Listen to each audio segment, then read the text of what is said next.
Даже на вокзале чувствуется, что приехали в мировую столицу моды. Даже на вокзале целая куча всяких разных модных магазинчиков. Пока по первым впечатлениям могу сказать, что Милан не похож на другие города Италии, такие как Рим, Флоренция и, естественно, на Ривьеру. Здесь есть такое ощущение, как будто ты в Москве. Для меня как будто бы это смесь немного Питера, немного Рима и Москвы. Больше всего Москвы как будто. Чем еще заниматься в Милане? Конечно, мы приехали на метро к Дуому. Да, она, конечно, своими размерами восхищает.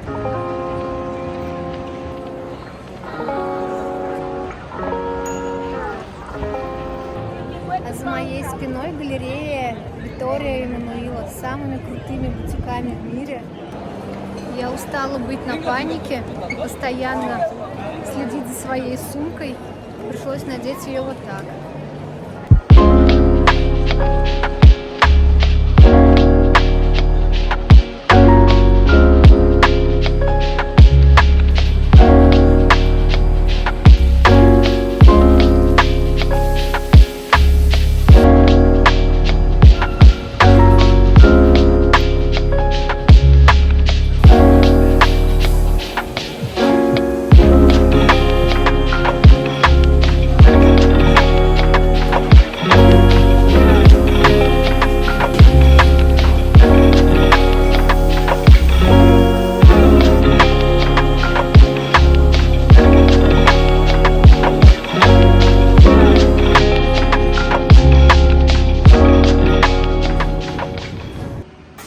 Наше доброе утро в Милане.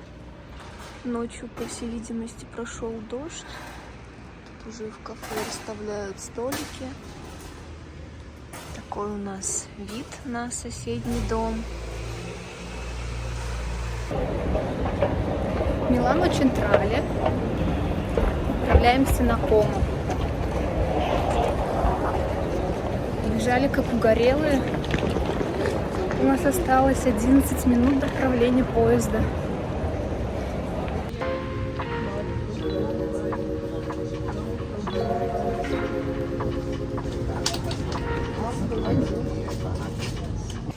Итак, что мы имеем к этому часу?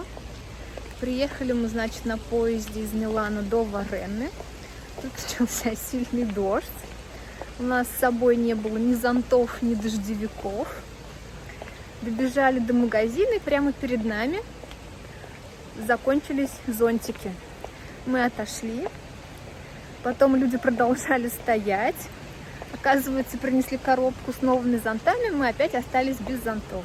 Прямо перед нами они тоже закончились. Идем к Como. Надеюсь, немного распогодится. Мы сможем лицезреть эту красоту. Вот так вот. То есть мечтаешь несколько лет о том, чтобы побывать на Como. И тут именно в день твоего приезда погода меняет планы. Не буду подходить ближе, ибо очень скользко. И есть вероятность на жопе мне проехаться прямо в Como. За облаками красивые горы. Вдоль всего побережья расположены домики. Погода на Como не радует, но завтра будет, по-моему, еще хуже, судя по прогнозу погоды. А послезавтра мы уезжаем в Париж. Так что приняли решение сегодня приехать. Купили билет на паром до Белладжио. У нас тут около часа. Пока можем погулять по Варене. Все такое зеленое, очень красивое. Так, а это наши друзья, в кавычках, которые забрали последний зонт. Прямо перед нами. Так, гортензии. Так, нужно бежать в укрытие. Опять начался дождь, уже 4-й раз, пока мы тут. Когда мы еще только планировали поездку на Como, мы думали, что вот бы было хорошо, чтобы в этот день было здесь тепло, ясно. И мы могли искупаться в Комо. Да, можно в купальниках, конечно, ходить, чтобы не намочить свою одежду. Надо перестать умывать. Дождик капает. Перестать умывать, радоваться жизни, наслаждаться Комо и найти зонт. Двойная защита, пончо и зонтик. Зачем вообще наряжаться было на Комо? Можно было мусорный пакет надеть, было бы и то лучше.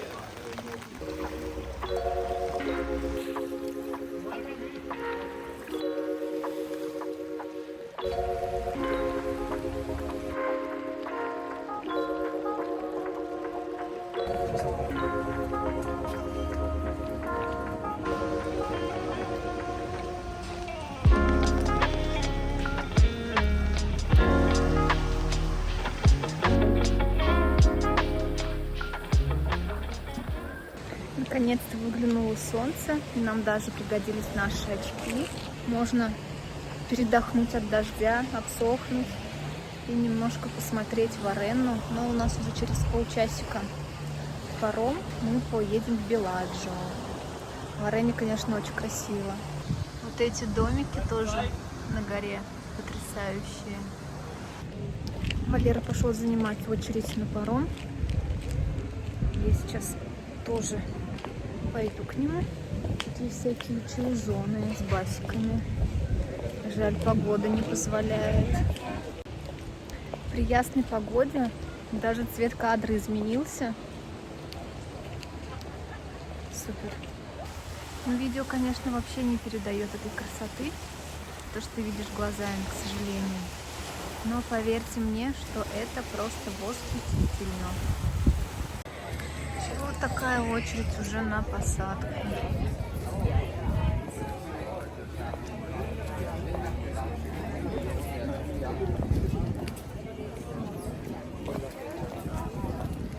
Что, много людей впереди нас? Пойди посмотри, я даже не знаю, я не смотрел. Так, и все эти люди.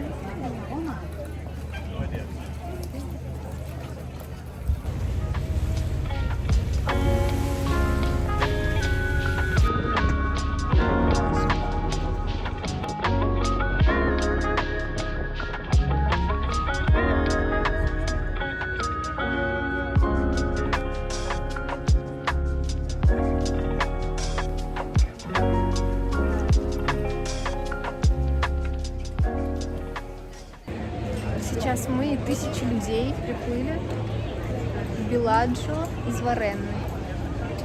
Потом опять будут в комментариях писать, что я как обезьяна в камеру смотрю. Мы пробудем в Беладжио 2 часика, потом также на пароме поплывем в город Комо. Снова взяли себе мороженое. Я взяла страчителло с фисташкой. У Валеры тирамису и бейлис. Видимо, эта улица пользуется популярностью. Очень много людей. Красивый вид на Комо, но там какая-то реконструкция все портит. Вот такая здесь дорожка. Ступени выложены камнями.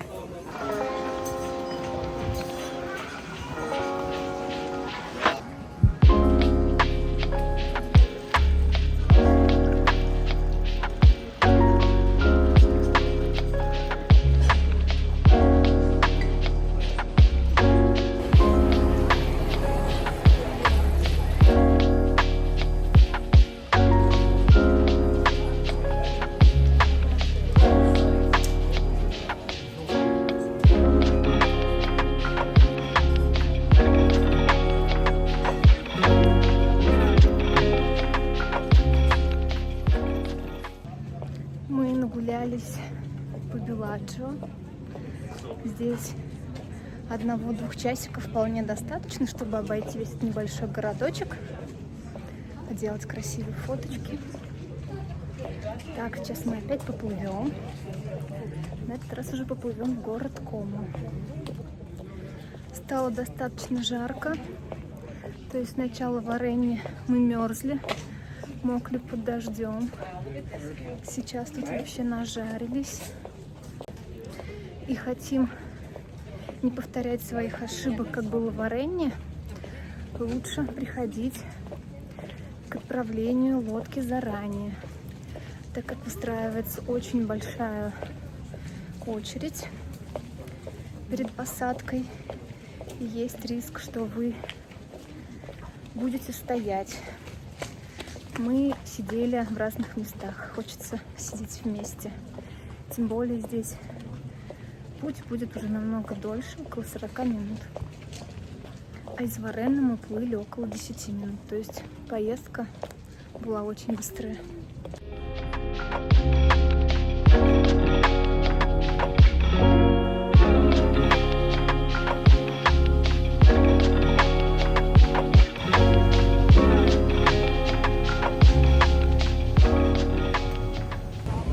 Мы добрались на пароме до города Кома. Он значительно больше, чем предыдущие города, в которых мы были. Но здесь не чувствуется масштаб самого озера. Да, тоже красиво, горы с домиками, но кажется, как будто это какое-то маленькое озерцо. И тоже здесь достаточно приятно, красиво. То есть здесь, когда смотришь, кажется, что вон там уже заканчивается озеро, хотя там как раз, так сказать, устье и продолжается озеро. Вот здесь совсем рядом Швейцария.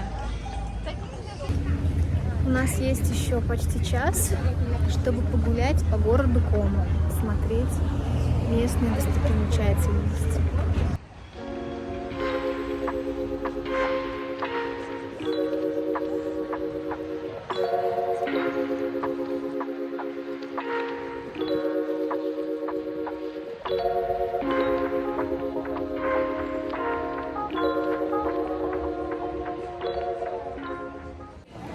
Город Кома, кстати, оправдал все наши ожидания. Он очень симпатичный. Здесь широкие улицы, не такие узкие, как в предыдущих городках. Много всяких магазинов, ресторанов. Свободно можно гулять. Есть на что посмотреть.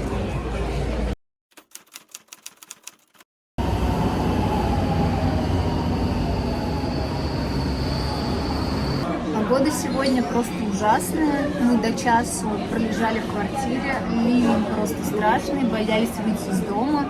В итоге натянули на себя дождевики, взяли зонт. Все это пригодилось нам после вчерашней поездки на Кома. И приехали к дому перекусить и прогуляться по магазину. Такой у нас мака-обед с видом на дома. Заняли самые лакшери места. В первом ряду сидим. Погода в Милане наладилась, выглянуло солнце, стало жарить. Мы поехали гулять. Хотим посмотреть виллу из фильма «Дом Гуччи». Мы тут гуляли и абсолютно случайно наткнулись на виллу с розовыми фламинго. Представляете? Они такие милашки, сейчас вам покажу.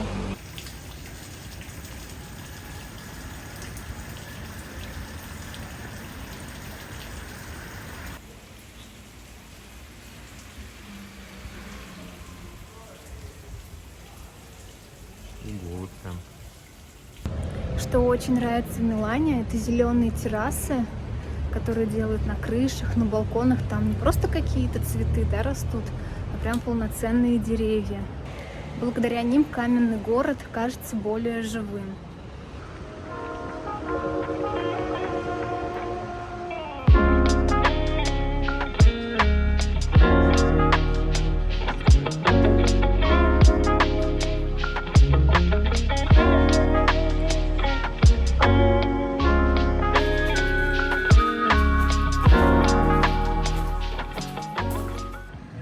Еще одна точка в Милане, которую мы отметили себе в заметках для посещения, это вертикальный лес. Смотрите, здесь на каждом этаже, на каждом балкончике есть растительность. И вообще в целом это такой урбанистический район. Смотрите, какие деревья. Тут внизу, по-моему, березки даже растут.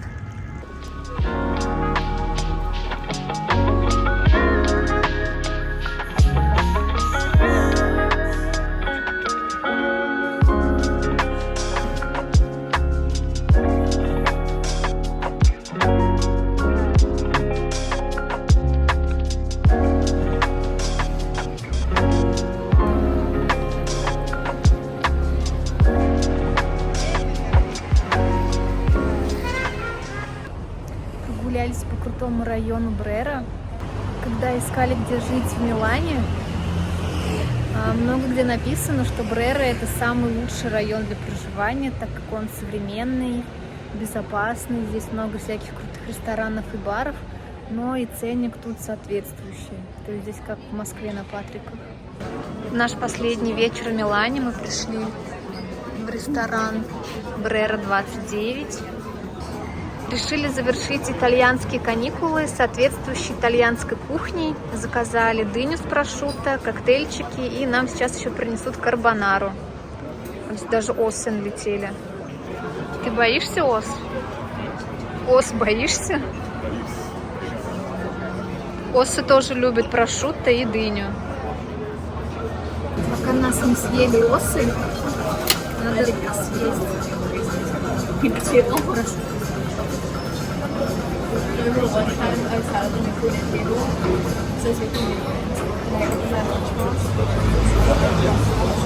Хотела эстетично, получилось как-то так.